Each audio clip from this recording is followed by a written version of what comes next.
نشأت زازا سروك أوفيسين أنا كسي ألمانيش باجاري دورتموند لقال من كاك نشأت بخير هاتي برسا من يا دسبيك أبا كونغريا نشتماني وكانجي تشي ببا دسبيك دسلاو ريز بوتا وحني بينارين روضاو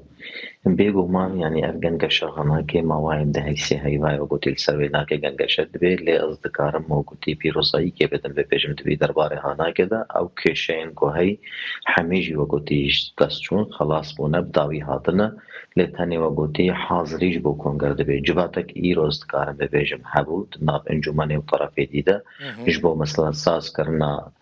كونگر هر وهاجي وقوتي جواتك نابنا انجماني دخنا بير روجا پیر بود نابینا مو فرانسیا دجیل سر به آستانه که جیل دارکتش بودی اوج عینی گردایی بوی میجاره هانا که و از دکارم ببیجم تنی حاضری دبنج بو به مثلا هانا که لطفی ببیجم روش کنگیه براستی گردایی بیک کشه و آنها ایرو بودی کشه هری سرکه گو ایرو روش نونرین حکومت امریکی او نلوره و ایرو تر پیوه گردایی یعنی آواستی گو براستی کنگر حاضر ببن دا پشتوان بن هالواستا خوشی بدن دیار کرن گو پشتوان جبی کنگره هانی را جبروی جی هاتن آوی گردایا على اساس و گوتی 15 هیوی عمل بندی وین اگر تکسب بگو 15 هیوی الكردستان السوري بيد كونغر تقريبا دوام عوايد بين كيم نيزيك يعني نيزيك دور ويد بيشافي دبي لي بهتر غريدايا ايروجي ام يعني تشافرينا جو او تبليغي ما بكن جو بيجن انه كاكي جان روجي دي حاضر بالكردستان السوري يجي هابونا بالكردستان السوري بيدا بي لسر ويجي وغوتي كونغر لي اما اگر تبي بيجم دي اطار ديدا اد بيجم هر دو اليجي كاروبار قدكن لسردار خستنا بي كونغري كاك بهتر بازم وكي نمونا نكونغرا ناوي كونفرانسا كونفرانسا بله فرق چیه يعني جدابونه یا چه ماون اصرار دکن ناوی نکونگره با جبرکو آلیدن پیاده بیجه کنگره يعني اجتماعیه هند بیجن كونفرانسا يعني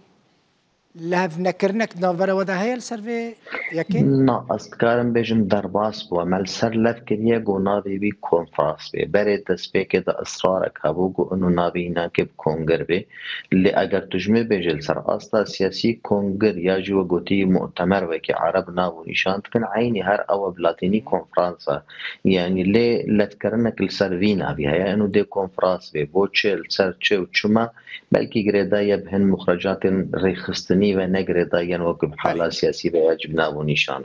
كاك نشأت انا كسي د كوميتي آمادكاري ياوي كونفرانسي دا جهد غرا بيجو مان دانوستاندن انها جعين السروينا هاردو طرف انها تحضيرات كل سروي دكن جمار خاص به وكيل حاضر به وبشواج شواي حاضر ببن تشتي جواري گنگ شكرن دوي كونفرنس هنا كده افحميل سروينا كانهار نشتن چدبن يعني مثلا انا دانوستاندنك چدبل سر جمار قالوا جمار تاي برد هاتا گوتن برا كيما 400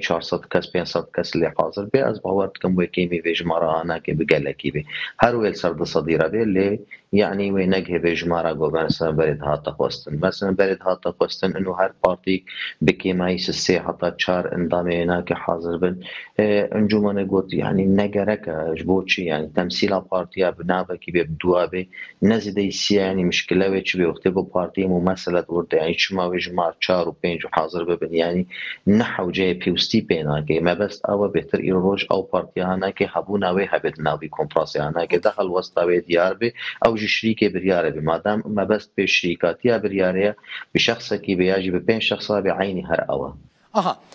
نها جغيني جبلي انا كسي و بيد يعني جي بارتي و آليين غريداي وان هر دو آليان بارتيين دن وي چاوبه او بشتار ببن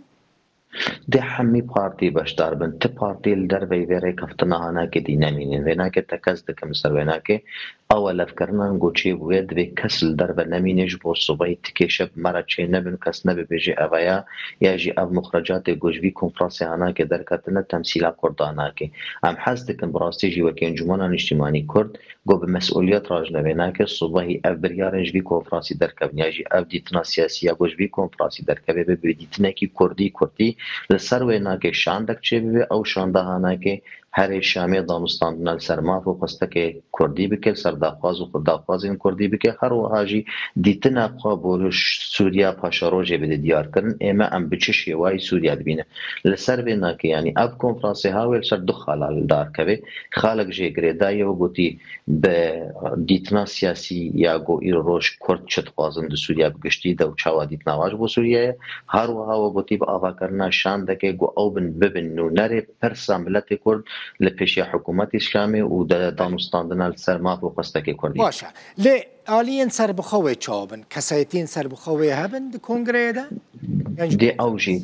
بله بيگومان دي اوجي اتفاقي ضمني هبن انه هر کسک تیدا باشتار بید چه کسایتی سر بخواه چه سازی جواکا سویل چه سازی جنه چه سازی خورتا ایگوم بسر هر دو طرفانه بيگومان ایرو روش منتبجد زانن هر دو طرف ایرو کسایتین گول جعده بنسبت ایگوند هر دو اطاره ده هن نزیکی بی طرفین هن نزیکی بی طرفین طرفه که سیاس باورناکم پیدا ببکیم زیده یک دو اگر لبک لول دراها دو بفلتی بن لی پرانین وانا که بسر هر دو طرفانه یا جندنری نیوان نزیکی هر دو طرفانه بو ویجی ویلف کرنک ها بیل سر بنا که یکم تشت ویلف کرن او بیل سر پارتی سیاسی گو کش بی مثلا ها دور نکوه همی پارتین خود جهت دیده ببینن آد دواجی و گوتیل سر و سازین گوهانه وکی آن هاجی گو مبنا و نشان کرن جبو حاضر یا وانا که جس صبحیش بی مثلا هانا که ندور بن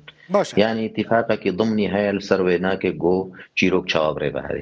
یعنی رکفتنا و پیده و بری کنفرانسی ور راگهاندن یا جیونیت کنفرانسی در راگینه نه بیگمان او لف کرنا گمو پیاده لف کرنا او دیتنا سیاسیا گمو پیاده او به بنگه جبونو دانستاندن گود کنفرانس دلتا یعنی او رکفتن و گردای به بن یعنی رکفتن کی بگشتی نه او رکفتن د نامو پیاده د بمینه یعنی اره ملف کریه ل او رکفتن انا که د عرض کن لسروی کنفرانس انا که دا به رکفتن کی گشتی اگر صبحی و گوتی بحاجتی نوجن کرنا که اگر بحاجتی اضافه کی به اگر بحاجتی تشت کی و پوزیتیو به دی و گوتی و نرین ها که لی باشتر بکن قنشتر بکن اگر ناو نه او دیتنا های سیاسی گو ملف کریه براستیجی وکی خلق می گو حاضر به ببیشن باشه دی و رکفتنا های جی و دیتنا سیاسی تبنی بکن و به مخرجات بی کنفرانسی هاناک یعنی بمعنی او رکفتن و گردایی به کنفرانسی هاناک که نشأت کنفرانس ویل کداری چی ببه؟ بيقومان يعني بيحتري أن تصورت كانوا يلقاهم شلون قالك سباس سباس نشأت زازا سروكي أوفيسين أنا كسيج ألمانيا باجاري دورتموند سباس